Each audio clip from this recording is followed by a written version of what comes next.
2024 లేదా 25లో డిగ్రీ లేదా బీటెక్ చదివారా? సాఫ్ట్‌వేర్ జాబ్ కోసం ఎదురు చూస్తున్నారా? అయితే కోడ్‌జ్ఞాన్ 100 డేస్ కోర్సులో చేరండి. జాబ్ సాధించండి.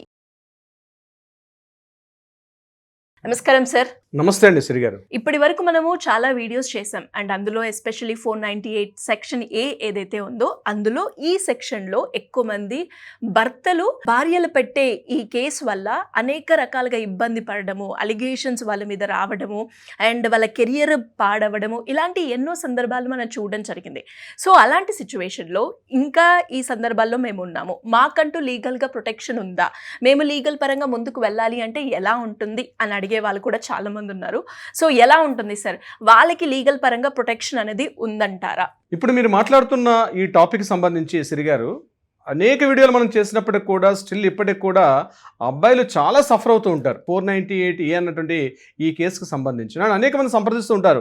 సార్ దీని నుంచి రెమెడీ ఎలా చేయాలి నేను అనేక వీడియోలు చేశాను అంటే కూడా లేదు సార్ ఇంకా మాకు స్పష్టత రాలేదు అని చాలామంది కూడా మనల్ని అడగడం కూడా తెలుస్తుంది. అయితే ఈ వీడియో చివరిదాకా చూసే ప్రయత్నం చేయండి. తప్పనిసరిగా ఎలా స్టెప్స్ తీసుకోవాలి, ఎలా మనం ఆ ప్రొటెక్షన్ నుంచి ఎలా మనల్ని మనం ఎలా కాపాడుకోవాలనుకున్నది వివరంగా చెప్పే ప్రయత్నం చేస్తాను. ముఖ్యంగా గుర్తుపెట్టుకోండి, 498 లేదా BNSS 85 అంటారు దీన్ని.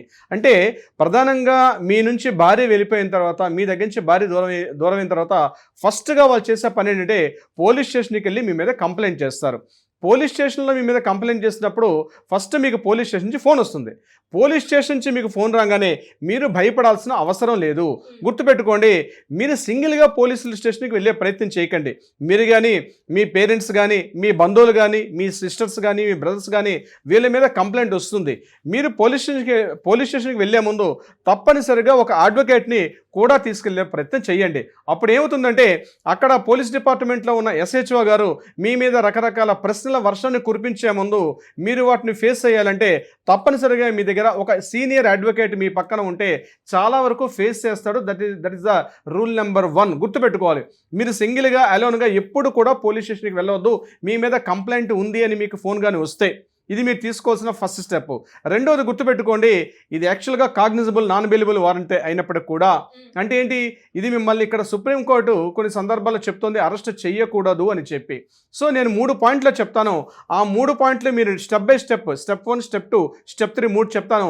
ఆ 3 ప్రాబ్లమ్స్ని మీరు ఎలా ఏ స్టెప్ని తీసుకుంటే మీరు సేఫ్లోకి వస్తారో నేను చెప్పే కంటెంట్ని బట్టి మీరు ఆలోచించుకోండి. ఫస్ట్ వన్ మీరు ఏంటంటే పోలీస్ స్టేషన్ మీకు వచ్చి మీ మీద కంప్లైంట్ వచ్చిందనగానే మీరు వెళ్ళండి. దట్ ఈస్ అ రూల్ అయిపోయింది.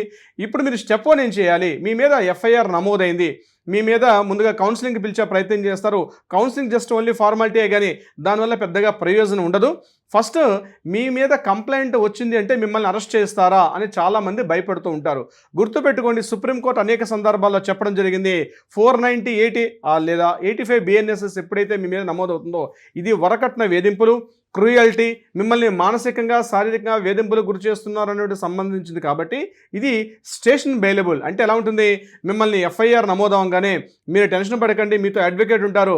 అడ్వకేట్ను కూడా మీరు తీసుకువెళ్తే అడ్వకేట్ అక్కడ డిపార్ట్మెంట్ పోలీస్ స్టేషన్లోని SHO గారితో మాట్లాడతారు.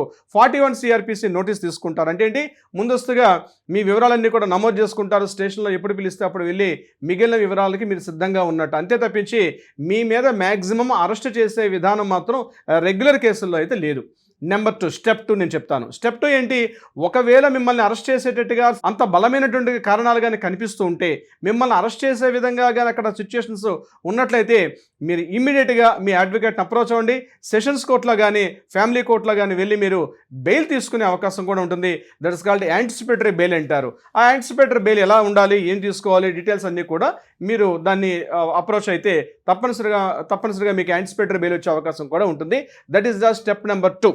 స్టెప్ నెంబర్ 3, ఈ స్టెప్లో మనం ఏం చేస్తాం, ముందుగా మీ మీద చేసినటువంటి అభియోగాలు, ఆరోపణలు అవాస్తవని మీరు గుర్తించినట్లయితే, మీ దగ్గర సరైన సాక్ష్యాధారాలు ఉన్నట్లయితే, మీకు ఏదైతే లోకల్ పోలీస్ స్టేషన్లో మీ మీద ఉన్నటువంటి FIR ఏదైతే ఉందో ఆ FIRని క్వాష్ చేసుకునే అవకాశం కూడా మీకు ఉంటుంది. అది హైకోర్టులో మాత్రమే ఉంటుంది. హైకోర్టులో క్వాష్ అంటే ఏంటి, ఏదైతే మీ పేరు మీదుగా FIR నమోదైందో ఆ FIR కంప్లీట్గా నిరాధారమైందని, ఎటువంటి వాస్తవాలు లేదని, సాక్ష్యాధారాలు కూడా సహేతుకంగా లేనటువంటి సాక్ష్యాధారాలు అందులో ఉన్నాయని మీ దగ్గర రుజువుపరిచే పత్రాలు ఉంటే మీరు మంచి పర్సన్ ఒక అడ్వకేట్ని తీసుకోండి. హైకోర్టుని మీరు అప్రోచ్ అయితే హైకోర్టు మీకు క్వాష్ పిటిషన్ వస్తుంది. క్వాష్ ఆర్డర్లో చాలామంది కన్ఫ్యూజ్ అవుతుంటారు. సార్ క్వాష్లో మా పేరు ఉంది కాబట్టి కేవలం నా పేరు కొట్టిస్తారా, ఇందులో ఎఫ్ఐఆర్ పెట్టేటప్పుడు మా పేరెంట్స్ పేరు అంటే మా అమ్మా నాన్నల యొక్క పేరు, అదేవిధంగా మా సిస్టర్స్ మా బ్రదర్స్ పేర్లు కూడా ఇన్వాల్వ్మెంట్ చేశారు, వాళ్ళ పేర్లు కూడా తీసివేస్తారా, చాలామందికి వచ్చే డౌట్.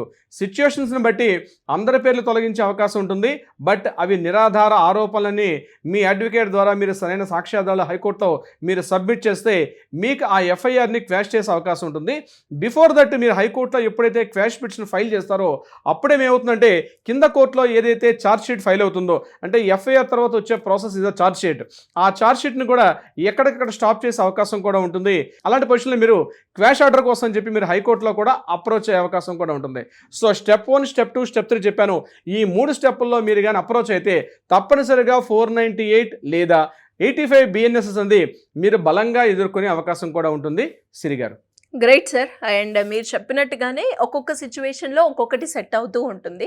అండ్ అలాగే ఈ వీడియో చూసిన వాళ్ళకైతే ఓహో ఇదైతే ఈ ప్రొసీజర్లో నేను వెళ్తే నాకు బెటర్ ఏమో అని అనిపించే ఉంటుంది. ఇంకా అయినా కూడా క్లారిటీ రాలేదు, మాకు ఇన్ డీటెయిల్గా తెలుసుకోవాలి అనుకునే వాళ్ళు ఎవరైనా కూడా మిమ్మల్ని అప్రోచ్ అవ్వాలి అంటే ఎలా ఉంటుంది సార్? తప్పనిసరిగా సిరి గారు, దీనికి సంబంధించి ముఖ్యంగా మ్యారిటల్ డిస్టర్బెన్సెస్ ఏవైతే ఉంటాయో వీటికి సంబంధించి మీకు సరైన సలహా సంప్రదింపులు సూచనలు కావాలంటే కింద స్క్రోల్ అవుతున్న నెంబర్ని కాంటాక్ట్ చేయండి. లీగల్ టీం మీకు అప్రోచ్ అవుతారు, కావలసిన సలహా సంప్రదింపులు ఇచ్చే ప్రయత్నం చేస్తారు. అదీ కాకుండా మీ ఇష్యూ ఏదైనా కోర్టు పరిధిలో ఉంటే వాటికి కూడా సొల్యూషన్ తప్పనిసరిగా వస్తుంది సిరి గారు. Thank you sir. Thank you so much. Thank you so much అండి.